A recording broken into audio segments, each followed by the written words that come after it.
Palabra y vida. Con el padre Manuel Horta, desde Sevilla.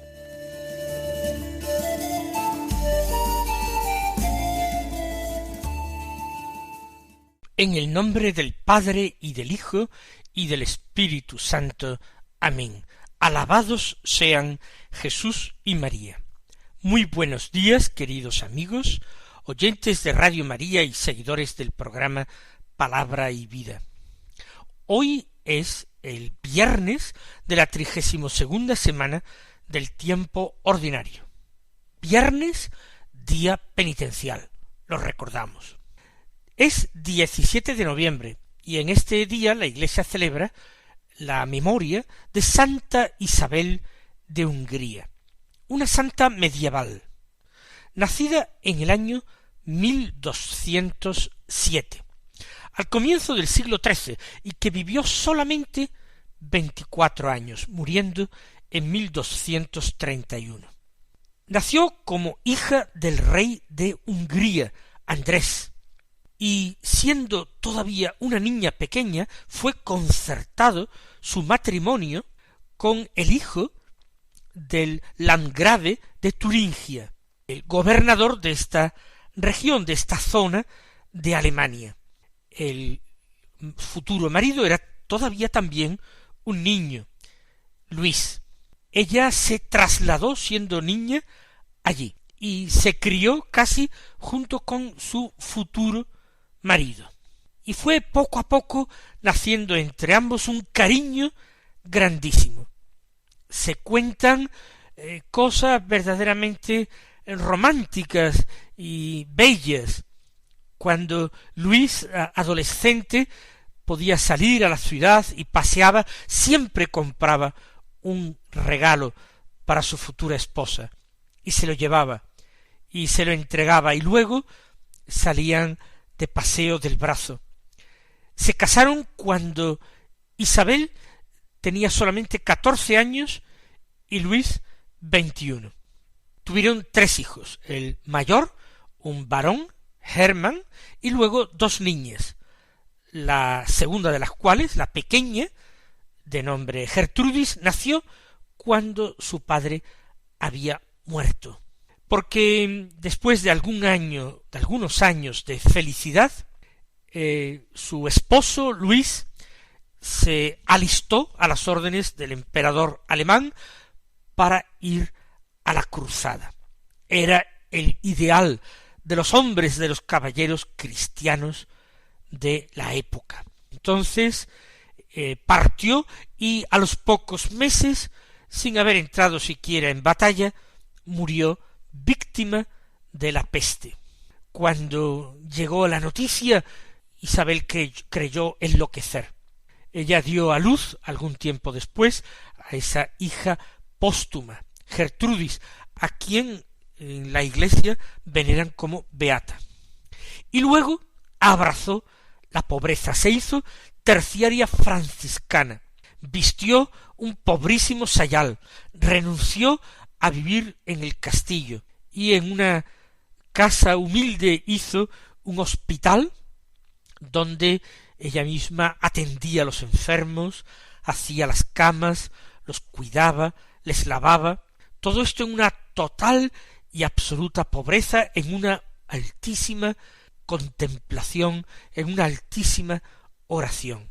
Con sólo 24 años, quizás agotada por las penalidades y penitencias, dirigida por un director espiritual de singular dureza, que le quitaba cualquier consuelo humano y que llegó incluso a azotarla y golpearla si no cumplía todas sus órdenes, ella murió al anochecer del día 17 de noviembre, tal día como hoy, del año 1231.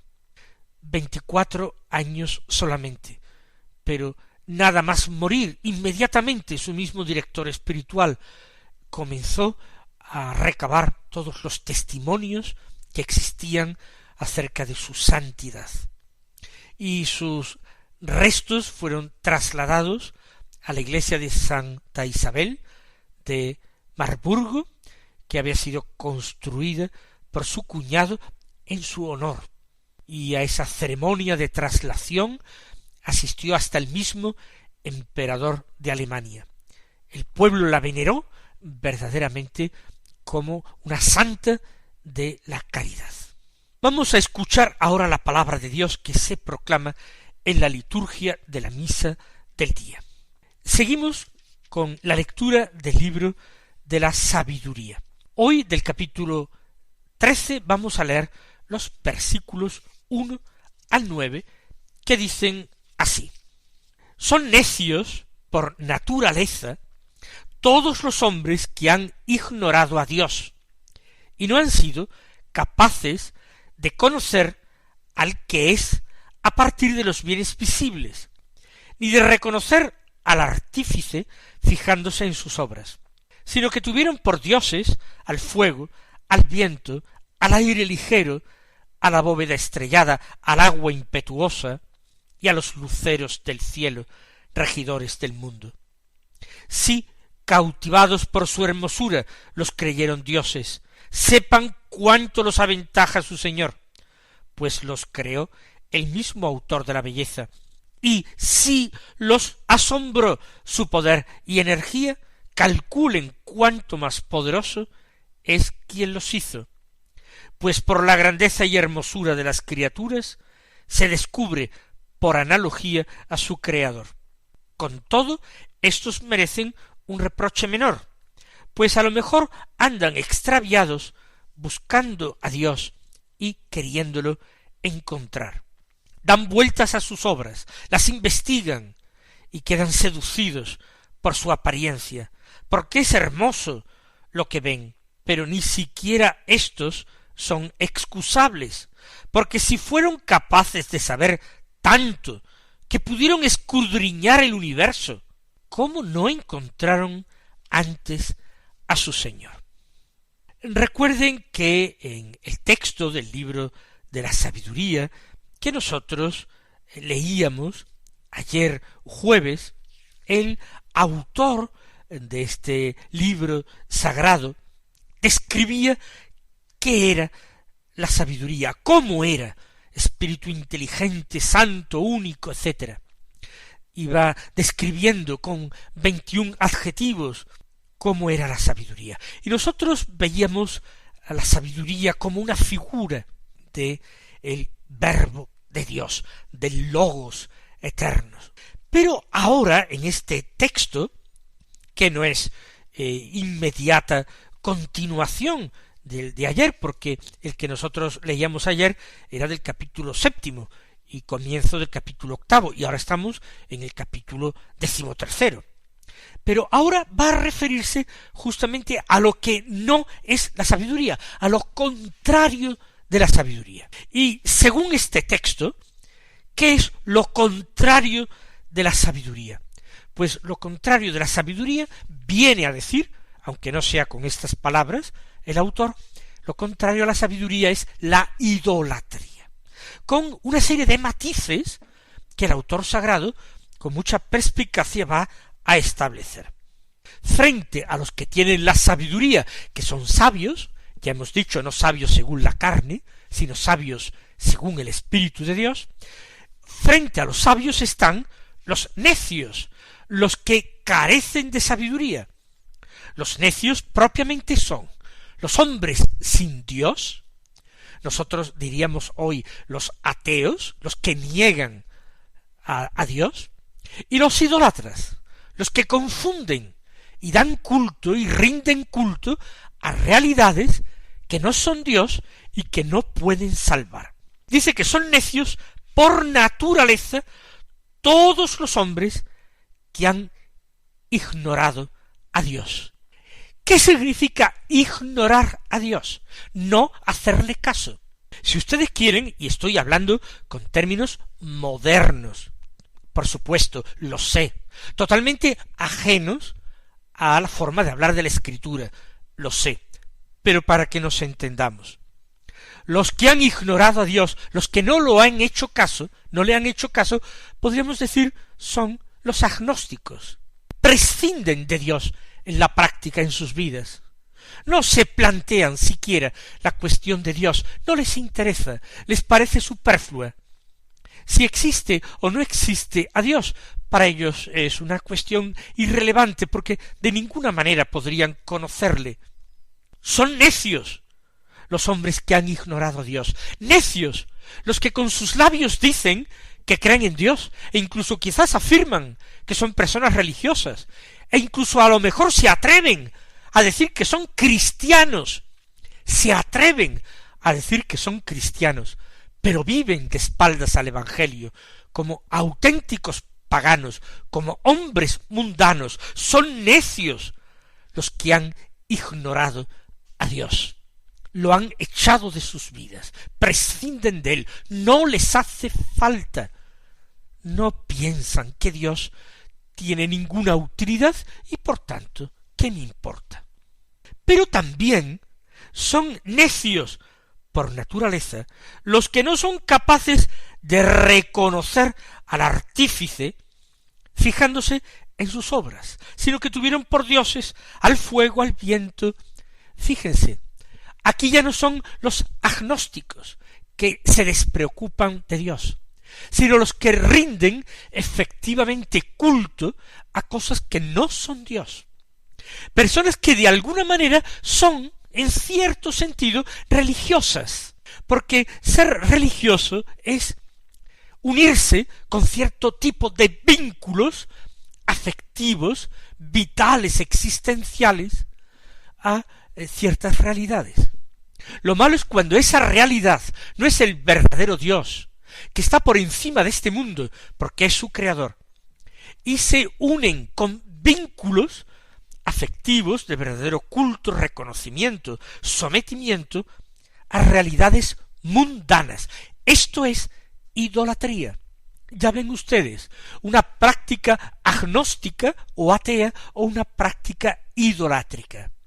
Pero es que hoy día hay hombres que adoren ídolos, quizás no sean ídolos de piedra, quizás no sean ídolos de madera, como en civilizaciones menos desarrolladas, en pueblos más primitivos, pero que los hombres de hoy, algunos, muchos, dan culto a realidades que no son Dios. Esto es algo palpable, evidentísimo.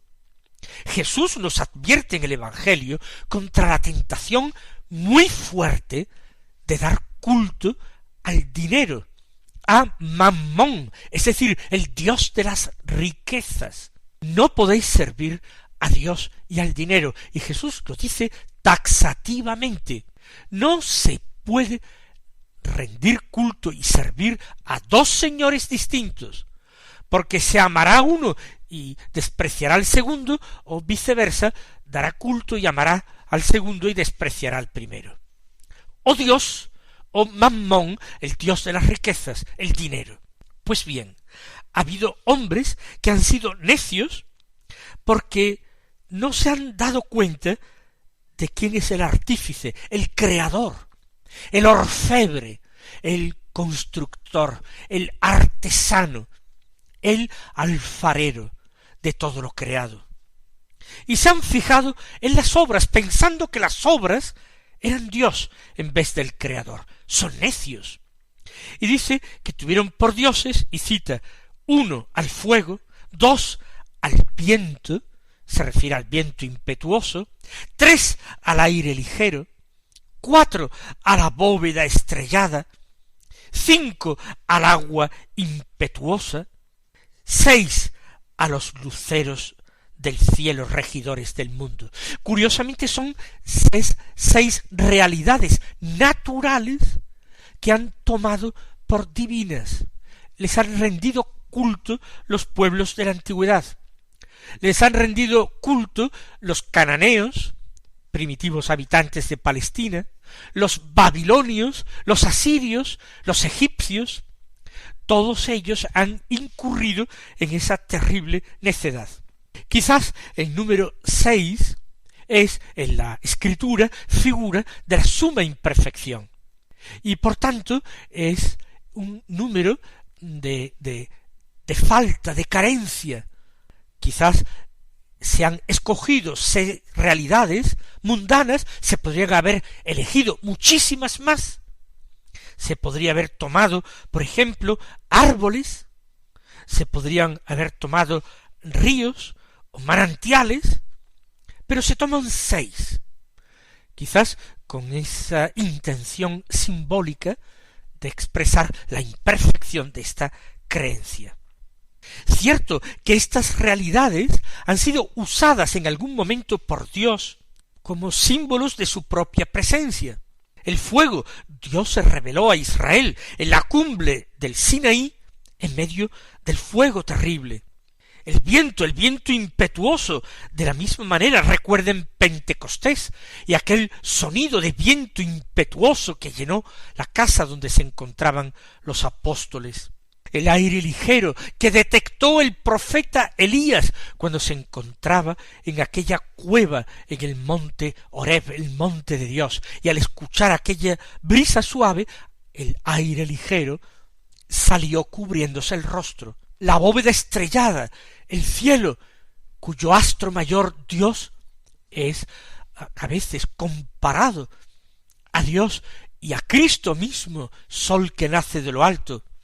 Agua impetuosa se compara también en los salmos a veces al amor inmenso de Dios, a la misericordia infinita.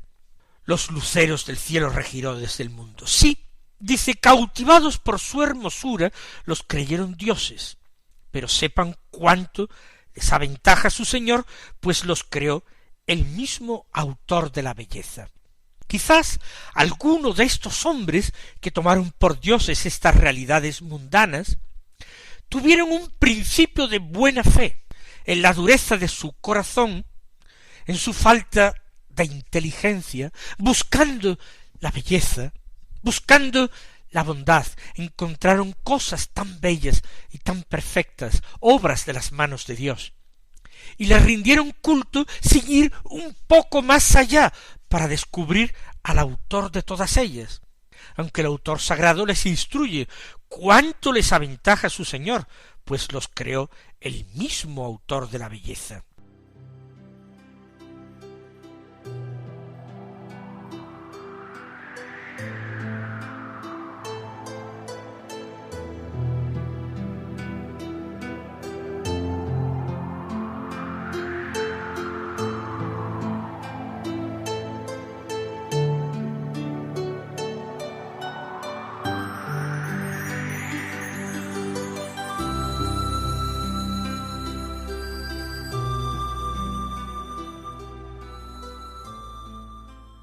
Continúa el texto, si los asombró su poder y energía, el poder y la energía de estos fenómenos, del viento impetuoso, de las aguas torrenciales, pues si les asombró el poder y la energía de estos, calculen cuánto más poderosos es quien los hizo.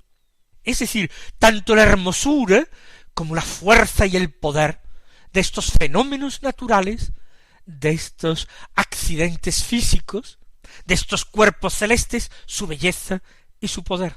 Unos se quedaron en la belleza, abrieron la boca, rindieron culto a esas realidades, otros más bien se fijaron en el poder y la fuerza de estas realidades, y también, abriendo la boca, se postraron ante ellas y les rindieron culto. Pero, dice el autor sagrado, por la grandeza y la hermosura de las criaturas se descubre, por analogía, nosotros vamos deduciendo por ejercicio de lógica, y Dios nos ha hecho racionales, nos ha dado la capacidad de pensar, de deducir, se conoce por analogía al Creador. Con todo, dice, estos merecen un reproche menor, pues a lo mejor andan extraviados buscando a Dios y queriéndolo encontrar. Una pequeña disculpa del autor sagrado. Merecen reproche, pero quizás tengan algunas excusas, algunos atenuantes en su pecado de idolatría. Eran tiempos de ignorancia, de ceguera. Ellos buscaban a Dios, sentían en su corazón la carencia, sentían el hambre y la sed de Dios, y se lanzaban a oscuras, a tientas, moviéndose por el deseo de belleza o por la admiración ante la fuerza, a buscar todo aquello que mostraba belleza y fuerza. Merecen un reproche menor porque buscaban a Dios y lo querían encontrar.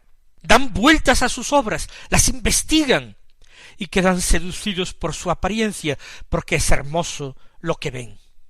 ¿Ven ustedes? Empieza el autor del libro de la sabiduría a alegar una pequeña excusa, una pequeña atenuante en el delito, en el grave pecado de los idólatras.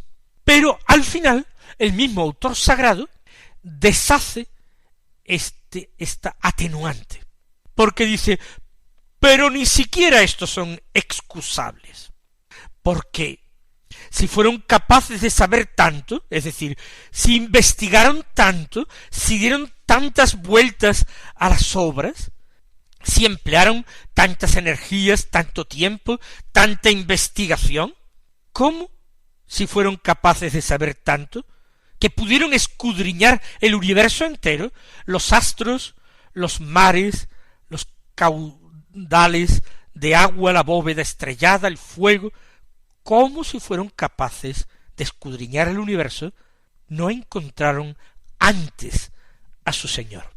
¿Acaso, y esto no lo dice ahora el libro de la sabiduría, pero lo afirmo yo, acaso no encontraron dentro de ellos mismos, en su mismo deseo de encontrar la verdad, en su misma búsqueda apasionada, acaso no encontraron en su interior a su Señor? O quizás prefirieron lo que resultaba más deslumbrante y aparatoso, lo prefirieron al encuentro con el Dios vivo que se manifestaba muy quedamente, muy silenciosa y humildemente se manifestaba en su interior, en su corazón.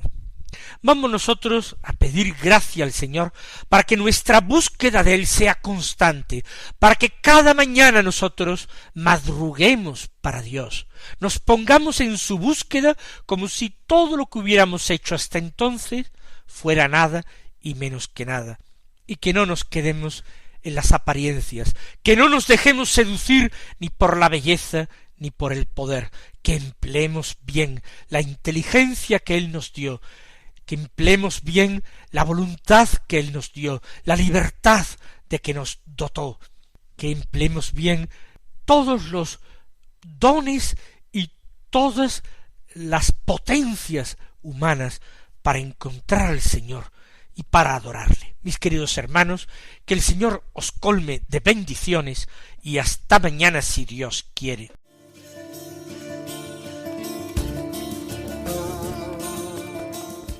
Han escuchado en Radio María Palabra y Vida, un programa que dirige el Padre Manuel Horta.